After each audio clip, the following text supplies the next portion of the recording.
నిన్నటి current affairs ప్రశ్నకు సమాధానం. పురుషుల ఆసియా కప్ 2025కు ఆతిథ్యం ఇవ్వనున్న దేశమేది? పురుషుల ఆసియా కప్ 2025కు ఆతిథ్యం హక్కులను భారత్ దక్కించుకుంది. ఈ టోర్నీ T20 ఫార్మాట్లో జరగనుంది. ఇందులో 6 జట్లు పాల్గొంటాయి. భారత్, పాకిస్తాన్, శ్రీలంక, బంగ్లాదేశ్, ఆఫ్ఘనిస్తాన్ జట్లు ఇప్పటికే క్వాలిఫై అయ్యాయి. క్వాలిఫైయింగ్ ఈవెంట్ ద్వారా 6వ జట్టును నిర్ణయించనున్నారు. ఇక మొదటిది అఖిల భారతీయ శిక్షా సమాగం 2024లో NEP 2020 4వ వార్షికోత్సవం న్యూఢిల్లీలోని మానెక్షా సెంటర్ ఆడిటోరియంలో జరిగిన అఖిల భారతీయ శిక్షా సమాగం ABSS 2024లో విద్యా మంత్రిత్వ శాఖ జాతీయ విద్యా విధానం NEP 2020 4వ వార్షికోత్సవాన్ని నిర్వహించింది. ముఖ్యమంత్రులు, అధికారులు, విద్యావేత్తలు, విద్యార్థులు పాల్గొన్న ఈ కార్యక్రమంలో ఇండియన్ నాలెడ్జ్ సిస్టమ్ IKS విభాగం రూపొందించిన పుస్తకాలు, లెక్చర్ నోట్స్ ను విడుదల చేశారు.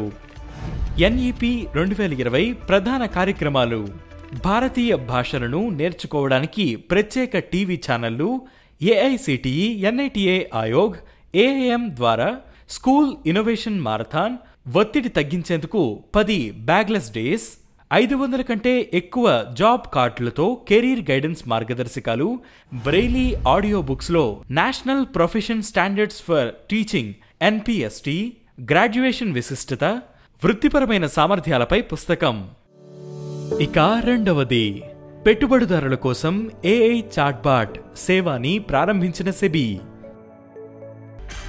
జూలై 29న securities and exchange board of India SEBI Seva అనే AI చాట్బాట్ ను ప్రారంభించింది. ఈ సేవ chatbot speech to text, text to speech functionalities ను కలిగి ఉంటుంది. వివిధ యాక్సెసిబిలిటీ అవసరాలతో పెట్టుబడిదారులకు కీలకమైన మార్కెట్ సమాచారాన్ని అందించడానికి ఇది ఉపయోగపడుతుంది. ఈ చాట్బాట్ ఫిర్యాదుల పరిష్కార ప్రక్రియపై మార్గదర్శకత్వాన్ని అందిస్తుంది. వినియోగదారులు వారి ఫిర్యాదులను నావిగేట్ చేయడంలో కూడా సహాయపడుతుంది. ప్రస్తుతం SEBI investor website Sarathi mobile యాప్లో సేవ దాని బీటా వెర్షన్లో అందుబాటులో ఉంది. యూజర్ ఫీడ్బ్యాక్ ఆధారంగా చాట్బాట్ సామర్థ్యాలను విస్తరించాలని సెబీ యోచిస్తోంది. ఇక మూడవది పరియార్ టైగర్ రిజర్వ్లో విండ్ టర్బైన్ ఏర్పాటు. తేక్కడిలోని పెరియార్ టైగర్ రిజర్వ్ PTR లో విండ్ టర్బైన్ ను ఏర్పాటు చేశారు. ఈ టైగర్ రిజర్వ్ లో గతంలో వైర్లెస్ కమ్యూనికేషన్ అవసరాల కోసం సౌరశక్తిపై ఆధారపడేవారు. కానీ పొగమంచు, భారీ వర్షపాతం వంటి కారణాలతో సమస్యలు ఏర్పడుతుండటంతో విండ్ టర్బైన్ ను ఏర్పాటు చేశారు. ఈ టర్బైన్ రియల్ టైమ్ మానిటరింగ్ కెమెరాలు, వైఫై కనెక్టివిటీకి ఉపయోగపడనుంది. కేరళలో ఉన్న పెరియార్ టైగర్ రిజర్వ్ 925 చదరపు కిలోమీటర్లకు పైగా విస్తరించి ఉంది. ప్రాజెక్ట్ టైగర్ కింద దేశంలో 10వ టైగర్ రిజర్వ్ గా 1978లో దీనిని స్థాపించారు. పెరియార్ టైగర్ రిజర్వ్ 2000 కంటే ఎక్కువ వృక్ష జాతులు, 76 క్షీరద జాతులు, 338 పక్షి జాతులకు నిలయం. ఇక నాల్గవది సువిధా సాఫ్ట్వేర్ వెర్షన్ 1.0ని ప్రారంభించిన ఇండియన్ కోస్ట్ గార్డ్. జూలై 30న ఆంధ్రప్రదేశ్లోని విశాఖపట్నంలో జరిగిన వార్షిక ఆపరేషన్ సీ ట్రైనింగ్ కాన్ఫరెన్స్ ప్రారంభ కార్యక్రమంలో దీనిని ఆవిష్కరించారు. శిక్షణ ప్రోటోకాల్లను మెరుగుపరచడం, స్థిరత్వాన్ని కొనసాగించడం దీని లక్ష్యం. Deputy director general sea training inspector general Anupam రాయ్తో పాటు వివిధ ICG ప్రాంతాలలోని సీనియర్ అధికారులు ఈ సమావేశంలో పాల్గొన్నారు. ఉత్తమ అభ్యాసాలను చర్చించడానికి, పెరుగుతున్న సముద్ర భద్రత సవాళ్లను పరిష్కరించడానికి సువిధా సాఫ్ట్వేర్ ఉపయోగపడనుంది.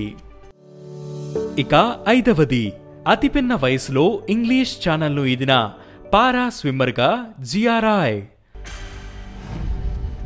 ఆర్టిజం స్పెక్ట్రమ్ డిజార్డర్తో బాధపడుతున్న 16 ఏళ్ల GRI అత్యంత వేగంగా ఇంగ్లీష్ ఛానల్ను ఇది ప్రపంచ రికార్డ్ సృష్టించింది.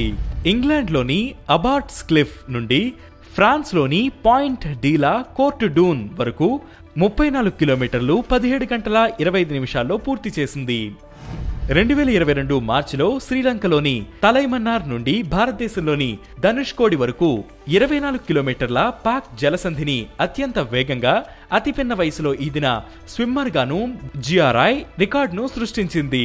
1958లో ఇంగ్లీష్ ఛానల్ను ఈదిన మొదటి భారతీయుడిగా మిహిర్ సేన్ నిలిచాడు. 1959లో ఈ ఛానల్ని ఈదిన మొదటి భారతీయ మహిళగా ఆర్తి సాహా రికార్డ్ సృష్టించారు. ఇంగ్లీష్ ఛానల్ అనేది అట్లాంటిక్ మహాసముద్రంలో ఒక భాగం. దాదాపు 560 కిలోమీటర్ల పొడవు, 240 కిలోమీటర్ల వెడల్పు ఉండే ఈ ఛానల్ దక్షిణ ఇంగ్లాండ్ను, ఉత్తర ఫ్రాన్స్ను వేరు చేస్తుంది. ఇక ఈరోజు current affairs question: union public service commission UPSC chairperson గా ఎవరు నియమితులయ్యారు? ఈ ప్రశ్నకు సమాధానం మీరే కామెంట్ చేయండి.